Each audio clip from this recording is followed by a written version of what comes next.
सो hey guys, आज के इस वीडियो में आपको मैं नया चैप्टर जो है आपका क्लास 10 का शेवा का नेस्टेड लूप इन सी उसके बारे में मैं कुछ इंट्रोडक्शन देने वाला हूँ। साथ ही साथ एक प्रोग्राम भी दिखाऊंगा।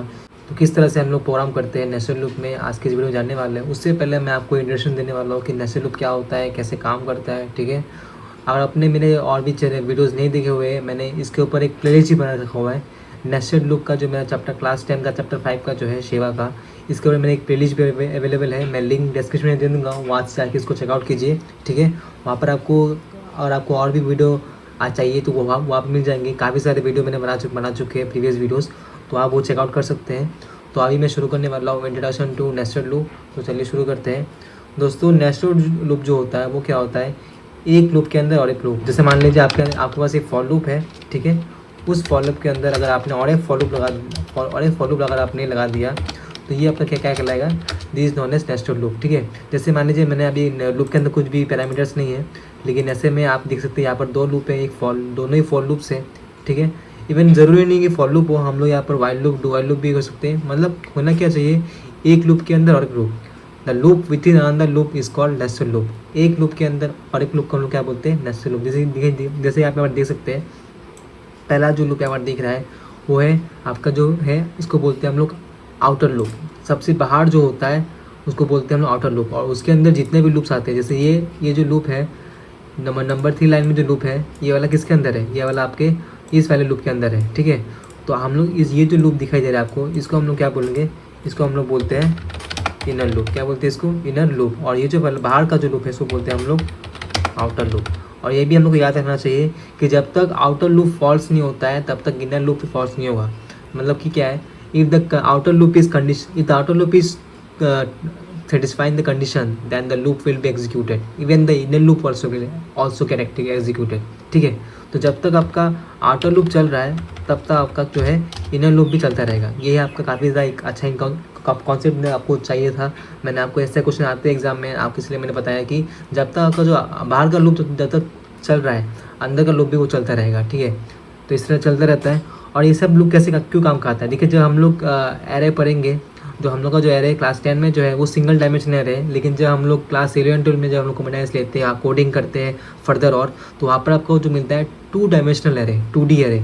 तो 2D एरे में जो है आपका नेस्टेड लूप काफ़ी ज़्यादा काम आता है। ठीक है, और भी है, जैसे गेम बनाने के लिए भी हम लोग क्या करते हैं, जो कोडिंग करना पड़ता है, इससे भी हम लोग क्या करते हैं, नेस्टेड लूप यूज़ करते हैं। तो ये आपको पता होना चाहिए।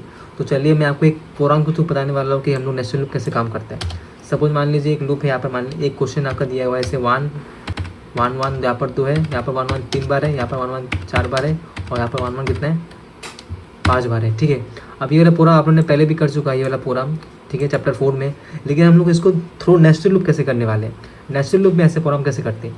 देखिए जैसे यहाँ पर मान लीजिए I1 है, इसको मान लेते हैं हम लोग I1 I2 I3 I4 I5। ठीक है, अगर आपने मैंने इसके ऊपर भी मैंने वीडियो बना के रखा हुआ है, लिंक डिस्क्रिप्शन में आपको मिल जाएगा उसका लिंक, वो भी आप चेकआउट कर सकते हैं। मैंने इसका प्रोग्राम पहले भी कर चुका है विथ रिटन रूट्स, तो आप वहाँ पर जाके इसको चेकआउट कर सकते हैं। अभी मैं आपको बस प्रोग्राम दिखाने वाला हूँ कैसे करना पड़ता है इसको। तो जैसे कि यहाँ पर I1 है तब 1 एक बार आ रहा है, जब I2 होता है तो I1 कितना बार आ रहा है, 2 बार आ रहा है। जब I3 है तब I1 कितने बार आ रहा है, 3 बार आ रहा है। जब I4 है 1 कितने बार आ रहा है, 4 बार आ रहा है। और जब I5 है 1 कितने बार आ रहा है, 5 बार आ रहा है। तो जैसे कि यहाँ पर जो है हम लोग 2 लूप का यूज़ करने वाले हैं, जो कि आपका होगा I और J। तो मैं सबसे पहले यहाँ पर हेडर फाइल लगा देता हूँ। ठीक है, ये रहा हेडर फाइल बन गया मेरा। उसके बाद आपका मेन फंक्शन आने वाला है। उसके बाद हम लोग यहाँ पर 2 लूप लेने वाले हैं, एक होगा I और एक होगा आपका J। ठीक है, I जो होगा वो हमको नंबर ऑफ लाइन देगा, और J जो है वो प्रिंट करने वाला है किसको, 1 को। ठीक है, मैं पहले बोल रहा हूँ, I जो है क्या करेगा, नंबर ऑफ लाइन, और J जो है वो प्रिंट करने वाला है किसको, आपके 1 को। तो यहाँ पर कितने लाइन थे, 5 लाइन थे। आई होप आपने देखा हुआ है। तो 5 लाइन थे, शुरू का हुआ था I1 से। तो यहाँ पर भी क्या हुआ, I=1 से लेके लास्ट में क्या था, 5 था। मतलब यहाँ भी क्या होगा, I<=5। ठीक है, और फिर हम लोग हर बार बढ़ रहा है, इसलिए हम लोग क्या करेंगे, I++ कर देने वाले हैं। उसके बाद क्या करेंगे हम लोग, इसके अंदर हम लोग और एक लूप घुसाएंगे, क्योंकि हम लोग नेस्टेड लूप पढ़ रहे हैं। इसके अंदर और एक लूप आएगा जिसका नाम क्या होगा, आपका J लूप। ठीक है, ये इसका नाम, वैसे तो ये इनर लूप है, लेकिन हम लोग ने इसमें क्या वेरिएबल यूज़ करने वाले, J, इसलिए हम लोग क्या बोलेंगे इसको J लूप। J जो है कितना बार होने वाला, स्टार्टिंग का होगा 1 से। अब जैसे मैंने बोला, जब I1 था तब एक बार 1 प्रिंट हुआ, जब I2 था तो कितना बार प्रिंट हुआ, 2 बार, फिर I3 में 3 बार। तो मतलब I और J में एक रिलेशन है, मतलब जितना बार I है उतना बार J है। ठीक है ना, तो कैसे करेंगे हम लोग यहाँ पर इसको, जे जो है वो लेस देन इक्वल्स टू क्या हो जाएगा आपका आई, क्योंकि जितना बार आपका आई होता है उतना बार ही क्या है आपका जे होने वाला है, इसलिए हम लोग क्या करते हैं जे लेस देन इक्वल्स टू आई और जे को कर देंगे हम यहाँ पर प्लस प्लस। क्या प्रिंट कर रहा था वो आपके यहाँ पर प्रिंट कर रहा था वो एक आपका 1 प्रिंट कर रहा था, तो हम लोग भी यहाँ क्या कर देंगे 1 को प्रिंट कर देंगे। ठीक है, 1 प्रिंट हो गया। अब बाद में लाइन ब्रेक होने वाला है, तो ये यहाँ पर इसके बाहर नहीं जाके क्या होगा लाइन हम लोग का ब्रेक हो जाएगा और इससे हम लोग लाइन क्या कर देंगे ब्रेक कर देंगे। और यहाँ आने के बाद हम लोग क्या कर देंगे यहाँ पर हम लोग रिटर्न 0 लगा देंगे और आपका प्रोग्राम तैयार है। तो हम लोग उसको सेव करने वाले हैं, सिंपली हम लोग सेव कर देते हैं इसको। ठीक है, सेव करने वाले इसको डेस्कटॉप में सेव कर देंगे। यहाँ पर थोड़ा स्किप करता हूँ ताकि थोड़ा टाइम वेस्ट ना हो। सो गाइस प्रोग्राम सेव कर चुके हैं, अब हम लोग उसे एग्जीक्यूट करने वाले हैं, कंपाइल करेंगे इसको ताकि कोई एरर ना हो। देखिए यहाँ पर कोई भी एरर नहीं है, 0 एरर 0 आनी, मतलब हम इसको अभी सेव टू एग्जीक्यूट कर सकते हैं। हम लोग उसको आराम से एग्जीक्यूट करेंगे, इसको रन करते हैं। तो देखिए आप लोग जो मैंने कहा था वही आंसर आया ना, देखिए कितना आंसर आया 1 1 1 1 1। तो ये है कमाल नेस्टेड लूप का। देखिए नेस्टेड लूप में क्या करता है आपका टाइम बहुत बच जाता है।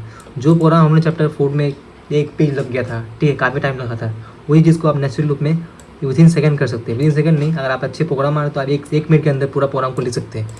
इससे क्या होता है कि नेस्टेड लूप जो है उसका टाइम बचाता है, भले ही उसका कॉम्प्लेक्सिटी ज़्यादा हाई हो, ठीक है टाइम कॉम्प्लेक्सिटी हाई हो या फिर आपको थोड़ा कॉम्प्लिकेटेड लगे, लेकिन जो लिखने में जो है आपका टाइम कम जा रहा है ये भी आप अपने नोट्स में ऐड कर सकते हैं। ठीक है, आपको आई होप आपको ये वीडियो समझ में आया। वीडियो समझ में आया तो मैं लाइक करना और मैं और भी ऐसे वीडियो लेकर आऊँगा। So thank you for watching.